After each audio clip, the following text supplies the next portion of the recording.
belangrijkste nieuws uit Curaçao in het Nederland. Access Journaal, vers van de pers.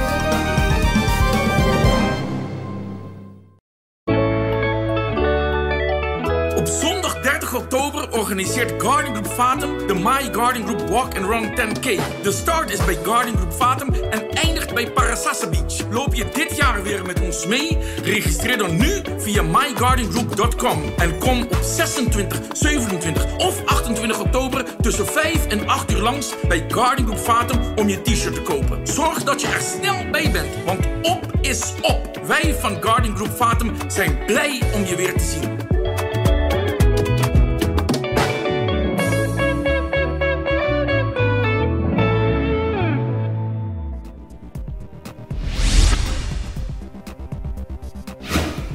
Curaçao wil in Den Haag overleggen over de beslissing van de KLM om de komende maanden minder op het eiland te vliegen. Die beslissing is abrupt genomen en volgens Pisas leidt dat tot heel veel schade voor Curaçao. Hij wil erover praten binnen de Rijksministerraad om op die manier te kijken of er een oplossing kan worden gevonden. Volgens Pisas staat het bedrijfsleven en de regering van Curaçao op één lijn en wordt er alles op alles gezet om te zorgen dat de beslissing kan worden teruggedraaid. Volgens minister van Economische Ontwikkeling begrijpt niemand de beslissing van de KLM om te korten op het aantal vluchten naar Curaçao.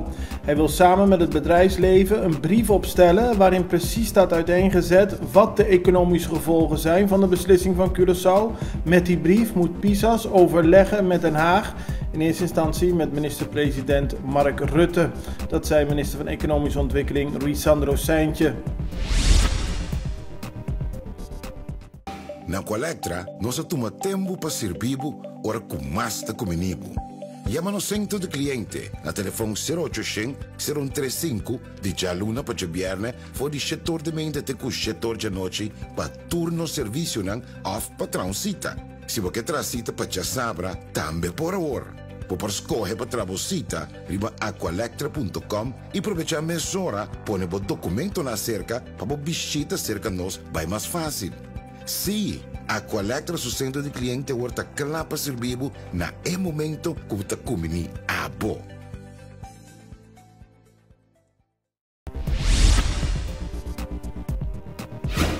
Volgens Zino Cirkens, voorzitter van de VBC, loopt Curaçao dagelijks 50 ton aan vracht mis als KLM daadwerkelijk de komende maanden minder gaat vliegen.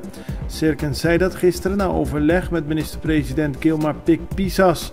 Volgens hem is het mislopen van de vracht ook nadelig voor de overheid, omdat er dan bijvoorbeeld minder OB binnenkomt. Hij steunt Pisas in zijn voornemen om met Nederland overleg te gaan voeren. Hekken is een probleem op Curaçao, maar of het alarmerend is, valt nu niet te zeggen. Dat zegt Elgeline Martens van bureau Telecommunicatie en Post vandaag tegen de Extra. Verschillende bedrijven op Curaçao hebben te maken gehad met hackers en er moet nader onderzoek worden gedaan. Tegelijkertijd benadrukt Martens dat mensen meer kunnen doen om zichzelf digitaal te beschermen. 28 importeurs van levensmiddelen op Curaçao zijn naar de rechtbank gestapt. Ze zijn het niet eens met de wijze waarop de overheid omgaat met de Makutu Basico. Dit is de basismand met levensmiddelen die van de overheid een maximumprijs opgelegd krijgen. Volgens de importeurs is het beleid van de overheid niet goed voor de importeurs en zorgt het ervoor dat hun werk niet meer rendabel is. Uiteindelijk is dat nadelig voor de mensen voor wie de Makutu Basico bedoeld is, zo stellen de importeurs. Het parlement van Sint Maarten is na lang overleg akkoord gegaan met de korting van 12,5% op de arbeidsvoorwaarden van ambtenaren. Deze korting was een van de voorwaarden die Nederland sinds 2020 had gesteld voor het leveren van coronasteun. Ambtenaren kunnen nog wel vakantiegeld krijgen, zo is bepaald. VBco, de organisatie voor honkbal op Curaçao, wil dat het land hoger komt in de wereldwijde top 20. Dat verdient Curaçao en we hebben er de spelers voor. Zo werd gisteren tijdens een persconferentie van VBco gesteld. Doel is om in de top 20 wereldwijd te komen. Daarom zal de komende tijd professioneler met de sport worden omgegaan, zo stelde VBco gisteren in een persconferentie. Het belangrijkste nieuws uit Curaçao in het Nederland. Access Journaal, vers van de pers.